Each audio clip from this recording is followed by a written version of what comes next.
Hello, and thank you for tuning in. You're most welcome to join us wherever you are. My name's Stuart Reed, and this is ZeroDaysCyber.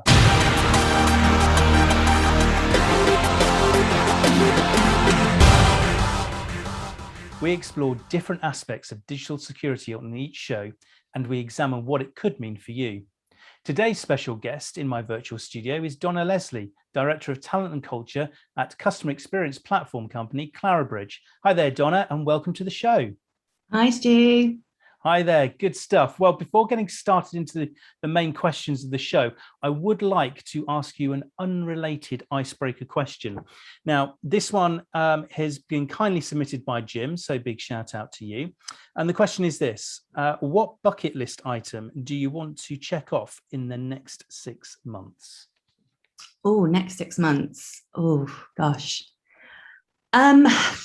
A lot of my bucket list items are travel related, so we're a little bit tight on that at the moment. But having said that, we are hopefully, fingers crossed, planning to head over to New York in November. And whilst I've been to New York a couple of times over the years, the one thing that I haven't done is walked across the Brooklyn Bridge. So that is definitely on the to-do list for this trip, and hopefully we'll get to go there and do that. Excellent. Well, a brilliant bucket list item, actually. Absolutely fingers crossed that you can get that ticked off in the next 6 months.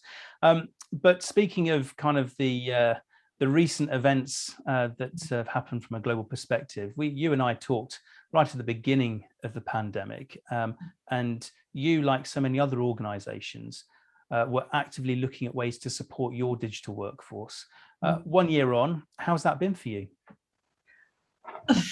It's been a challenge, and I think that's not just for myself and our organization. I think that's globally across the world. And I think it's definitely, when we talked, I think the last time we talked was about a year ago. We'd done sort of a 6 months on from the start of the pandemic, and I thought at that stage there was a bit of light at the end of the tunnel, and we could definitely see things starting to go back to normal. But then we ended up in that sort of constant cycle of being in and out of lockdown. And I think the last lockdown, if you remember, was at the end of last year, sort of beginning of this year. And that one, with the weather and the holiday season, not being able to see friends and family, really did start to take its toll on a lot of people, even some of the people that I would see as the most resilient. So for us, we just had to continue with all of the existing support mechanisms that we had in place, opening up those communications with employees so that they felt that they had somewhere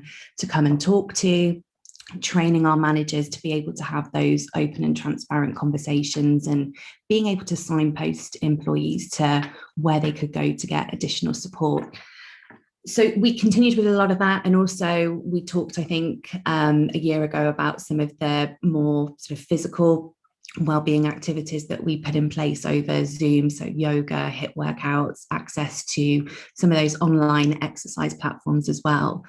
But I think the thing that we also introduced, which really did help, was what we called hashtag Feel Good Friday, where we encouraged employees to switch off the afternoon during the summer months on a Friday and use that time to focus on themselves and whatever they wanted to do. If they wanted to go and do a round of golf, or spend some time with their children, or go to a spa, go for a cocktail, do some more, go for a hike or something, but really setting that boundary, because I think that was the biggest challenge, was employees struggling to set those boundaries when they were working from home. So sort of enforcing that really, really helped. And, we've done that again this summer as well, and it's definitely been well received.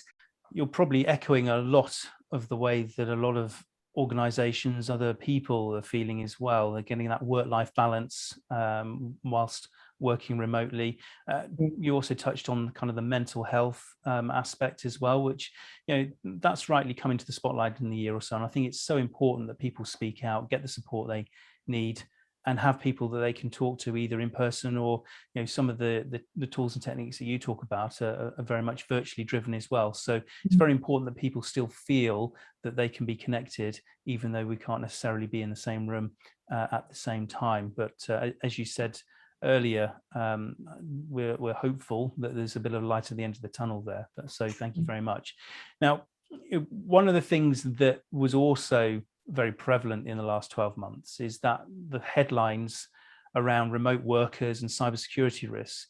Do you think that perhaps that compounded any feelings of anxiety or stress for employees as they work from home? Yeah, I mean, many of those headlines did involve employees but they weren't sort of malicious. I think they were all genuine mistakes. And so that's not to necessarily diminish the impact of the breach, but with everything else that was gone on in the last year, all of a sudden we're going to remote working 100%, working with systems in our own home environments, on our own Wi-Fi, our own setup, in some cases becoming our own frontline of IT support. So absolutely, I have no doubt that that worry of a cyber attack or doing something wrong that could result in a cyber attack would have added to those feelings of stress. Absolutely. And your role is, of course, primarily focused on the people-centric aspects of your organization. And of course, what we're exploring here is how people, employees, play a significant role in cybersecurity. And that's something that by definition is often considered as a very digital type of problem. How do you bridge the gap in your organization between those responsible for cybersecurity and the wider employee groups? Yeah, absolutely. I think cybersecurity isn't just a digital issue. There's a very much a humanistic element to it. And we do, of course, have a corporate function. That's their primary responsibility, is around info security, cybersecurity.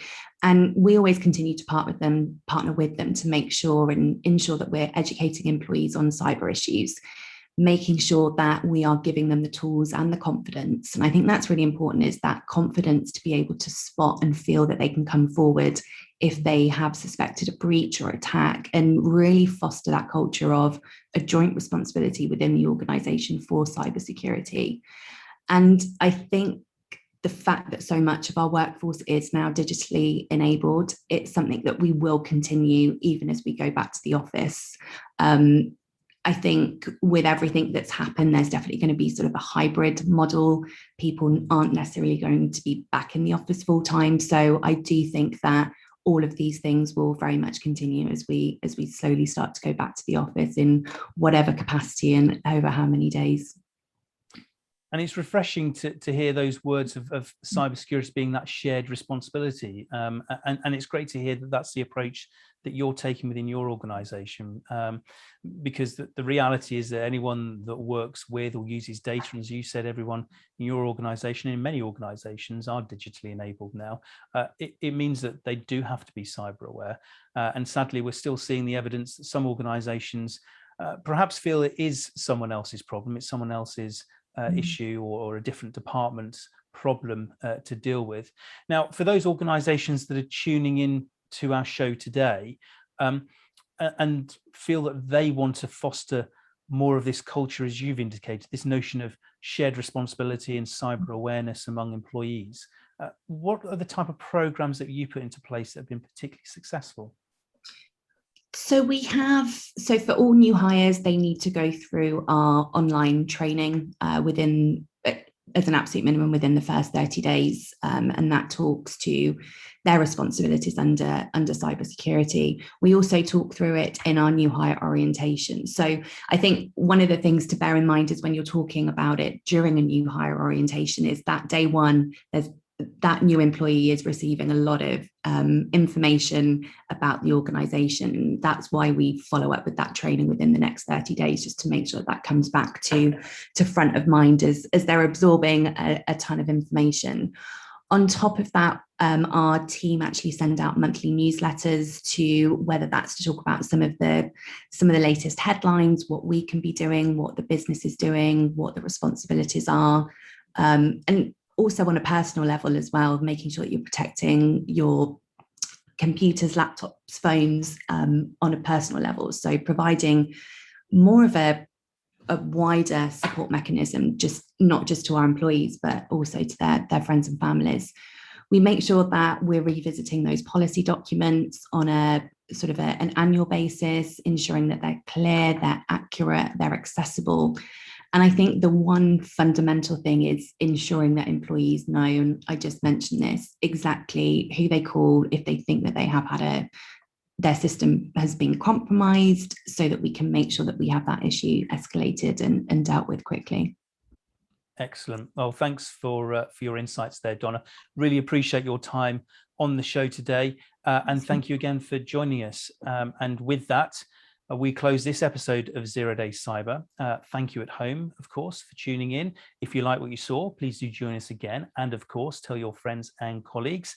And if you want to ask Donna any questions, give us feedback, or suggest an icebreaker question of your own for my next special guest, do find all the information at 0days_cyber or at our website, ZeroDaysCyber.net. Thanks for being with us, and see you again soon.